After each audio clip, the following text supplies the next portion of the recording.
The wedding was perfect. 300 guests, a country club in Buckhead, white roses on every table, a 12-piece band playing something smooth and expensive, and a bride in a dress that cost more than most people's rent for a whole year. Everybody who was anybody in Atlanta was in that room. Businessmen, church folks, society women in hats so sharp they could cut glass. The champagne was flowing, the candles were lit, and at the center of it all, standing at the altar in a custom suit with his chest puffed out like he invented success, was Darnell Price. He had done it. He had rebuilt himself, remarried, upgraded, traded in the old model for the new one. And tonight he wanted the whole world to see. But there was one person he wanted to see more than anyone else. In the third row on the left side, a single chair had been reserved with a small white card on the seat. And on that card, in Darnell's own handwriting, were 10 words. Bring your sewing machine. That's all you were ever good for. The chair was for his ex-wife. He had mailed the invitation himself. He had written those words himself. He had placed that chair in the third row, not the back, the third row, close enough to see everything, close enough to watch him marry a woman who was younger, prettier, richer than the one he left behind. He wanted Lorraine to sit in that chair, in whatever sad little dress she had probably sewn herself, and watch and cry, and finally understand what she lost. That was the plan. But then a black Escalade pulled up to the front entrance.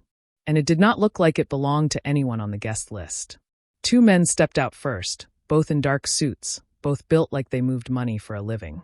They held the door, and a man stepped out. Tall, broad-shouldered, dark skin, a jaw like it was carved from something permanent. He wore a charcoal suit, no tie, top button open. The kind of man who didn't walk into rooms. He rearranged them. He reached back into the vehicle and extended his hand. And when she stepped out, every single person near those front doors stopped talking. Because the woman they expected to come crawling arrived looking like she owned the building. She was wearing gold. Not flashy gold. Quiet gold. The kind of gold that catches afternoon light and turns a woman into something you can't look away from. The dress moved like water. It fit like it was made for her body and her body alone. Because it was. She made it herself. Every stitch, every seam, every thread of gold, placed by the same hands Darnell Price had called worthless. Lorraine James took the man's arm and walked toward the front doors of the country club. And 300 guests were about to find out what happens when you invite a woman to your wedding to break her, and she shows up whole. Hello and welcome to her drama tales. If you believe that the hands that create will always outlast the mouth that mocks them, please hit that subscribe button and turn on notifications so you never miss a moment of the drama. Because what Darnell wrote on that invitation, what he told 300 people about the woman who raised his sons alone, it was the most expensive sentence he ever wrote. And the dress she walked in wearing, the one that made every woman in that room forget how to breathe, she made it herself, with the same hands he called worthless. But to understand why that moment mattered, you need to go back. Back to a kitchen table in East Point, Georgia. Back to a woman named Lorraine. Back to the night everything fell apart, and the grandmother who taught her that falling apart was just the first stitch in something new. Lorraine James grew up in a shotgun house in Macon, Georgia. 3 rooms, a screen door that never closed right, and a backyard where her grandmother Ruth hung sheets to dry on a line made from rope and 2 nails hammered into oak trees. Ruth James was not a wealthy woman. She was not an educated woman by any standard the world would recognize. She had a 6th grade education, she had never left the state of Georgia, and she had never owned a car in her life. But Ruth James could sew. She could take a flour sack and turn it into a Sunday dress. She could take curtains from a house that was being torn down and turn them into a baptism gown that made a whole church cry. She could look at a bolt of fabric the way a musician looks at a piano and see everything it could become. She taught Lorraine on a Singer sewing machine that was older than both of them. A black cast iron machine with gold lettering that sat in the corner of the front room like a family altar. "Sit down, baby," Ruth would say, and Lorraine would climb onto the chair beside her grandmother and watch those hands move. Ruth's hands were not soft. They were scarred from needles, cracked from years of washing other people's clothes, swollen at the knuckles from arthritis she never complained about. But you could see it when she reached for things in the morning. Those hands created beauty every single day.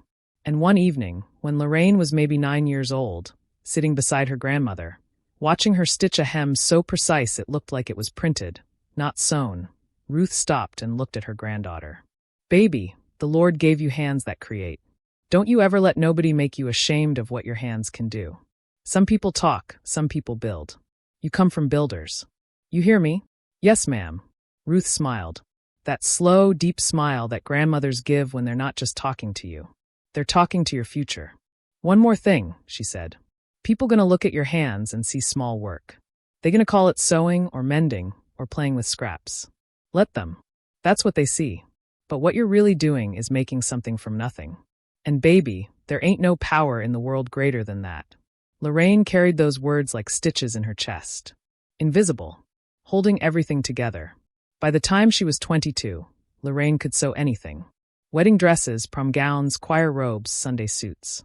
She worked from her kitchen table in East Point, a small apartment with good light near the window where she could lay out fabric and cut patterns while the world went on outside. She charged $25 for a church dress, $50 for a prom gown. She stayed up until 2, 3 in the morning some nights because a girl needed a dress for Saturday and couldn't afford to go anywhere else. The church mothers knew about Lorraine. They brought her plates on Sunday after service, wrapped in foil. Rice and cornbread and greens, and sometimes a slice of sweet potato pie tucked in the corner. Eat, baby, one of them would say. You too thin to be working this hard. Lorraine would smile and eat, and get back to her machine. She was 24 when she met Darnell Price. He came through East Point like weather. You could feel him before you saw him. Tall, good-looking, drove a car that was too expensive for the neighborhood. Wore cologne you could smell from the porch. He was opening a used car dealership on the other side of town, and he had come to the church looking for what men like Darnell always come to church looking for. A good woman to stand next to while he built his empire. He saw Lorraine in the choir. She was singing, and he couldn't stop looking at her. Not because she was the most beautiful woman in the room, although she was. Not because she had the best voice, although she did. Because she was the only person in that building who seemed like she wasn't performing. She was just present. He introduced himself after service, complimented her voice, asked if she had always been in the choir, asked about her work. You sew, he said. Yes, sir. Like dresses and things? Like everything. He smiled. That big Darnell Price smile. And Lorraine felt something warm open in her chest. She should have listened to what Ruth always said about men who smile too fast.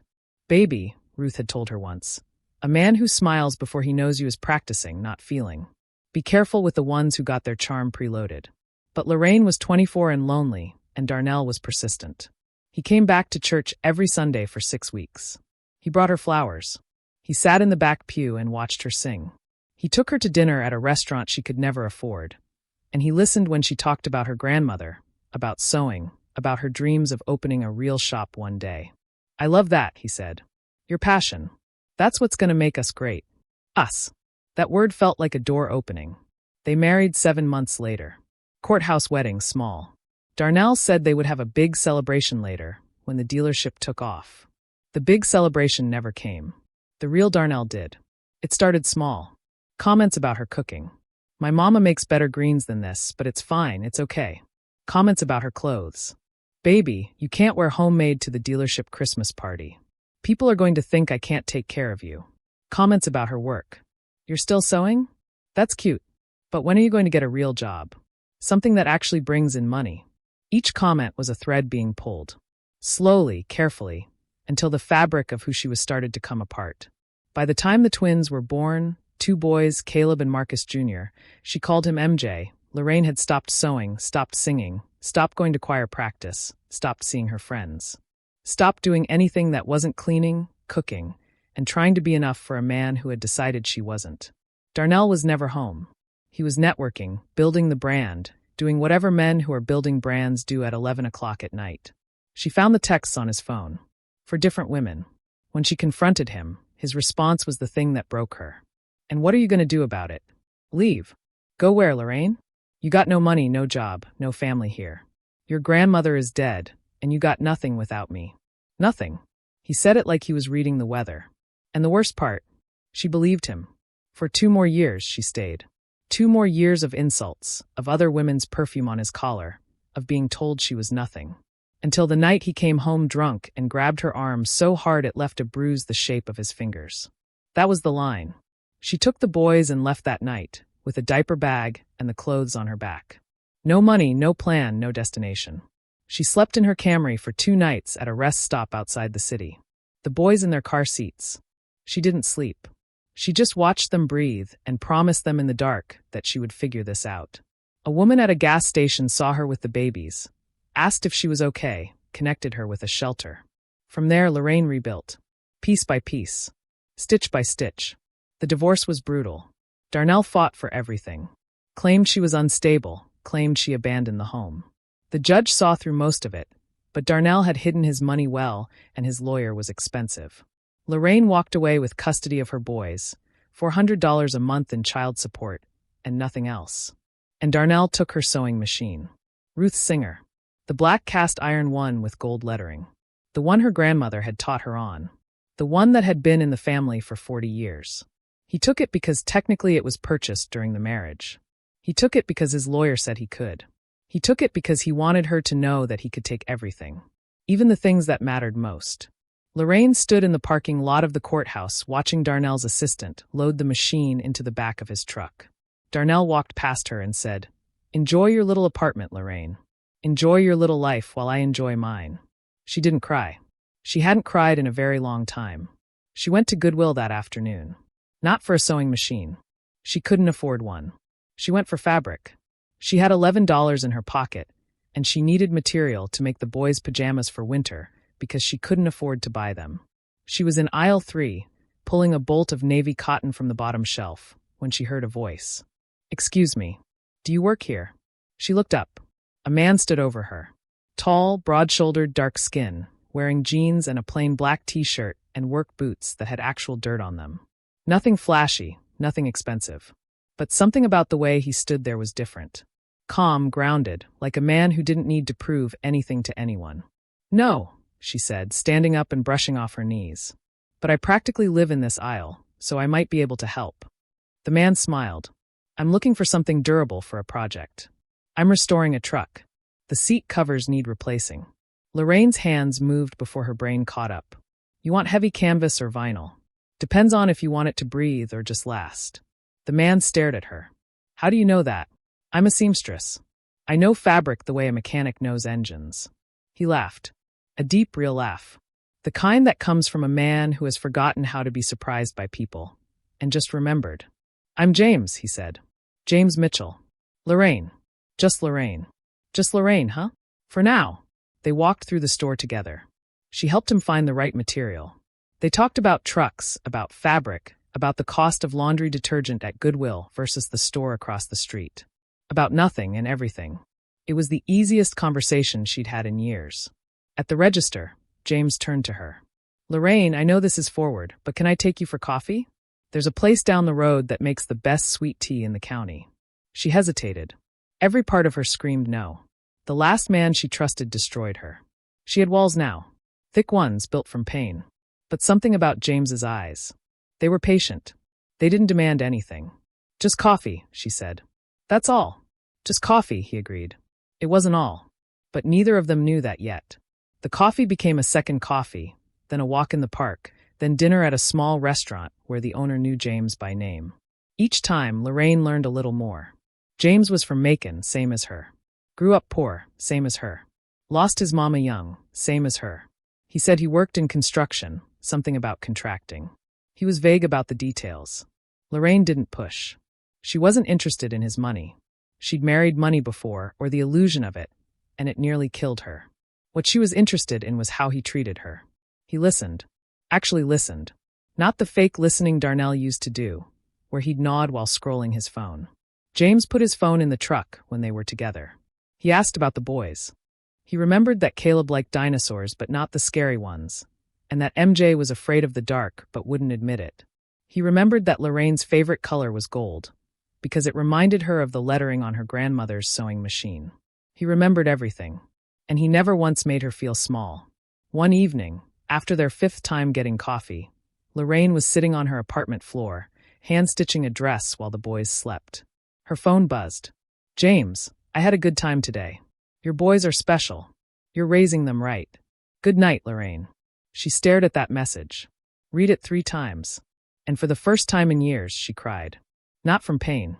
From being seen. Lorraine thought James Mitchell was a regular man with a construction business. She was wrong. Very, very wrong. James Mitchell was the founder and owner of Mitchell Construction Group, a company that built commercial properties across 9 states. He had contracts with the city of Atlanta.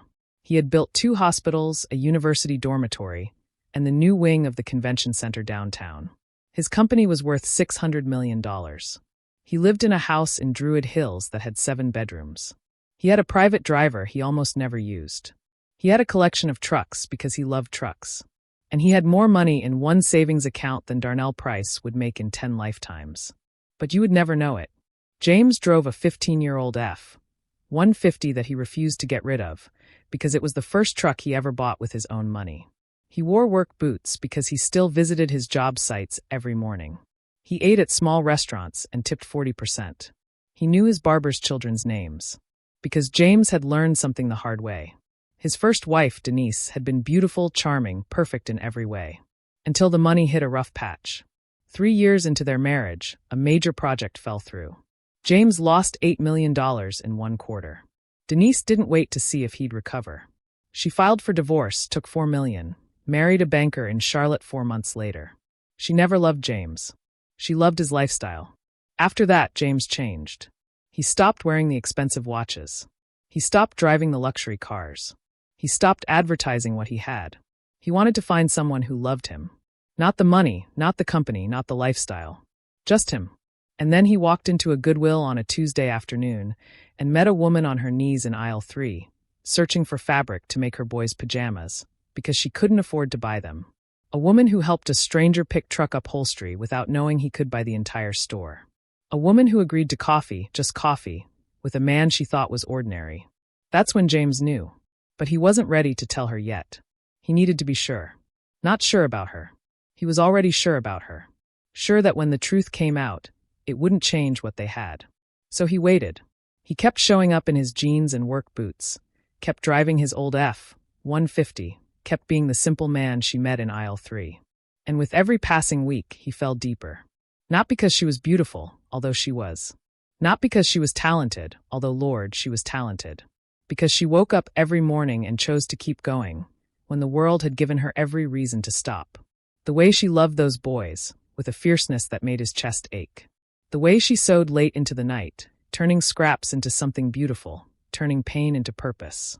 James Mitchell had managed hundreds of millions of dollars. But he had never seen wealth like Lorraine's spirit. And he would protect it with everything he had. The invitation arrived on a Monday. White envelope, expensive paper, gold lettering. Lorraine stared at it for a full minute before she opened it. She already knew who it was from. She could smell his cologne on the paper. You are cordially invited to the wedding of Darnell Marquis Price and Tiffany Renee Wallace. Saturday, November 18th. The Piedmont Country Club, Buckhead, Atlanta. And at the bottom, handwritten in blue ink. Bring your sewing machine. Maybe you can fix the hem on Tiffany's dress. That's all you were ever good for. Lorraine read those words 3 times. She didn't cry. She didn't scream. She folded the invitation, placed it on the kitchen counter, and went back to helping MJ with his homework. Mama, what's that? MJ asked, pointing at the envelope. Nothing important, baby. Finish your math. But it wasn't nothing. It was Darnell's final attempt to break her. And he had no idea what he was about to unleash. That night, James came over for dinner. He built a blanket fort with the boys that somehow involved every pillow in the apartment, a flashlight, and a story about a dragon who was afraid of the dark. MJ fell asleep in his lap. After the boys were in bed, Lorraine showed him the invitation. James read it. His jaw tightened when he got to the handwritten note at the bottom. He read it again, slowly. Then he set it down. He's trying to hurt you, James said quietly. One last time. Yes. Do you want to go? I think I need to. James nodded. Then you're going. But not alone and not like this. What do you mean? James looked at her. Really looked at her. The way he always did, like she was the only person in the room who mattered. Lorraine, there's something I need to tell you. Something I should have told you weeks ago. Her stomach dropped. Here it comes, she thought. He's married. He's broke. He's leaving. Every fear she'd ever carried lined up in her chest. What is it? James took a breath. I don't do small contracting, Lorraine. I own Mitchell Construction Group. We build commercial properties across 9 states. My company is worth a lot of money. I have a house in Druid Hills. I'm wealthy, Lorraine. Very wealthy. Silence. I didn't tell you because I needed to know that what we have is real. That you wanted me, not what I have. And I know now. I've known for a while. Lorraine stared at him. You've been driving a truck with a dent in the door. It's a good truck. You ate leftover mac and cheese at my kitchen table. It was excellent mac and cheese. James. He took her hands. Everything between us is real. The coffee, the walks, the blanket forts, every moment.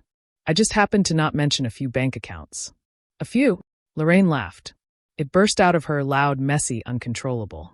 She laughed until tears ran down her face. Then the tears became real. Why me? She asked. I have nothing. I'm a seamstress in a 2-bedroom apartment. I drive a Camry with a cracked windshield. Why would you? James squeezed her hands. Because you helped a stranger pick fabric at Goodwill without knowing or caring who he was. Because you put your sons before everything, including yourself. Because you've been through hell, and you're still sewing, still creating, still standing. He wiped a tear from her cheek. I've met women who wanted my money, my name, my lifestyle. You're the first woman who wanted my time. Do you know how rare that is? She couldn't speak. Now, James said, his voice shifting firmer. About this wedding. He picked up the invitation. Your ex-husband wants to humiliate you. He wants you to show up broken so he can feel powerful. Yes. Here's mine. James smiled. And it wasn't a warm smile. It was the smile of a man who had built an empire from dirt and knew exactly how to level one. You're going to that wedding, and you're going as you. The real you.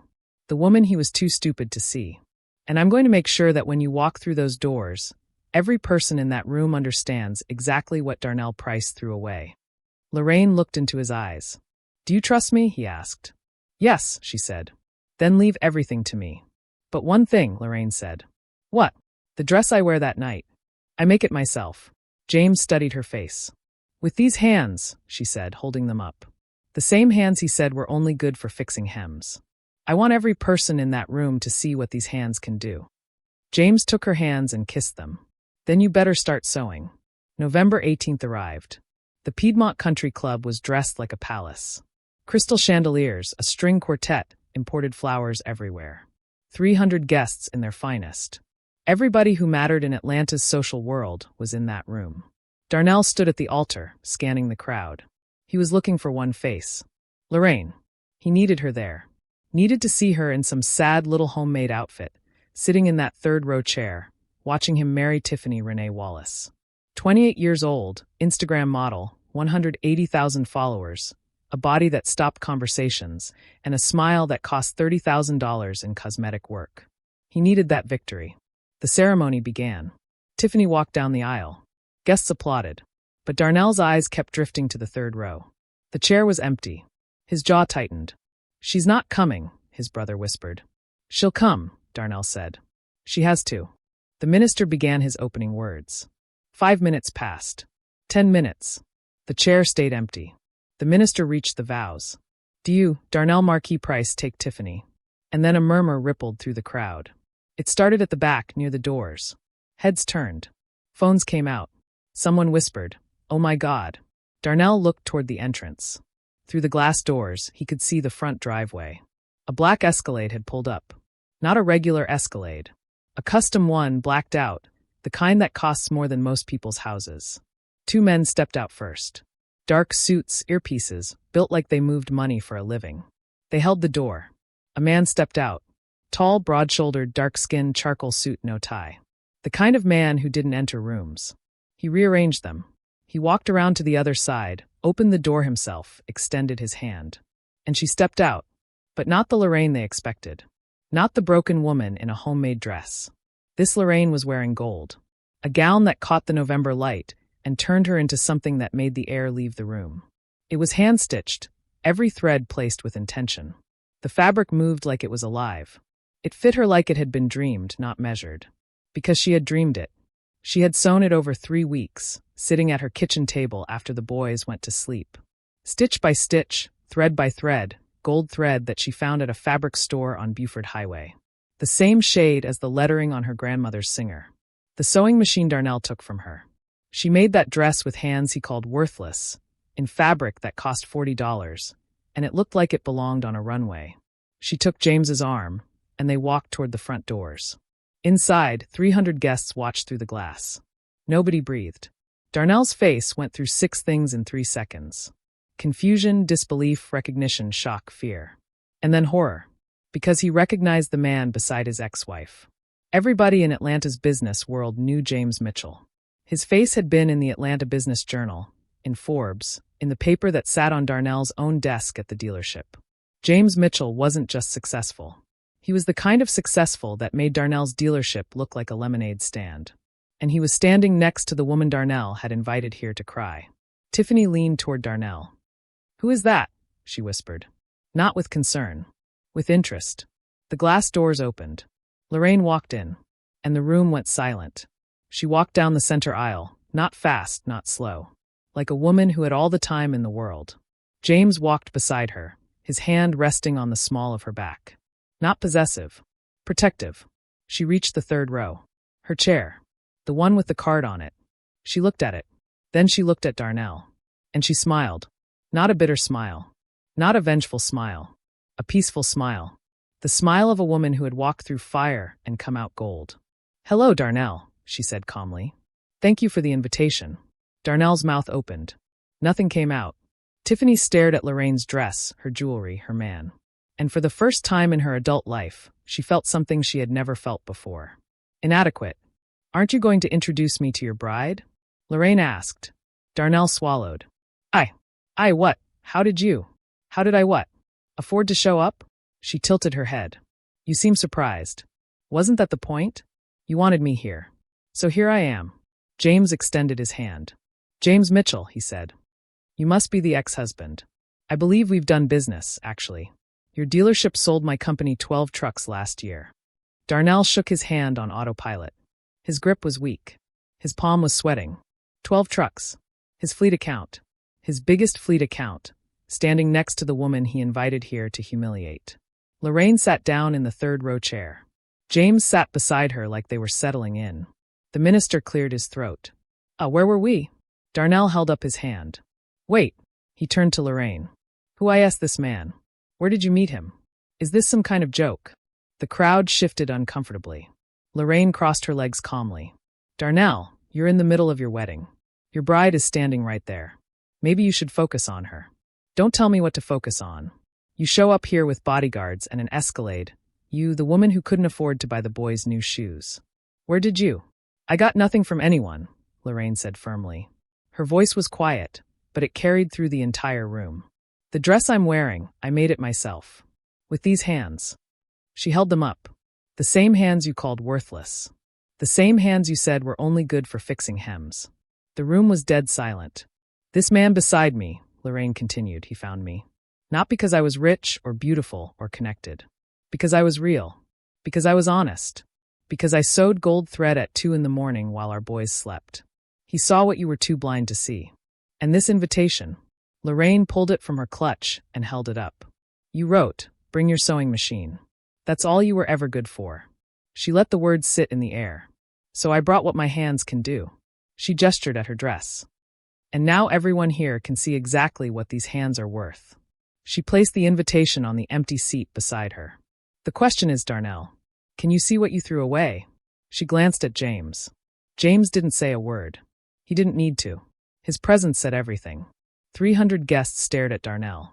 Tiffany had been doing math in her head since the moment James walked in. Mitchell Construction, $600 million. 12 trucks a year from Darnell's lot. She looked at Darnell, looked at James, looked at Darnell again. The math wasn't hard. "Darnell," Tiffany said slowly, "did you divorce this woman?" "Tiffany, not now." "You divorced a woman who is now with James Mitchell?" "The James Mitchell?" Silence. Tiffany took a step back from the altar. Her eyes were calculating, cold. "I'm not marrying a fool," she said flatly. "If you were stupid enough to throw away a woman like that, what are you going to do to me in 3 years?" Tiffany pulled off her engagement ring. "This wedding is over." She dropped the ring on the altar. It bounced once, and the sound echoed through that silent room like a gunshot. Tiffany turned and walked down the aisle. As she passed James, she slowed. "Is there a card?" she whispered. "For business inquiries?" James didn't blink. "I'm taken." Tiffany kept walking. The doors closed behind her. And Darnell Price stood at the altar alone. In front of 300 guests, in front of cameras that were still recording, in front of the woman he tried to destroy. His legs buckled.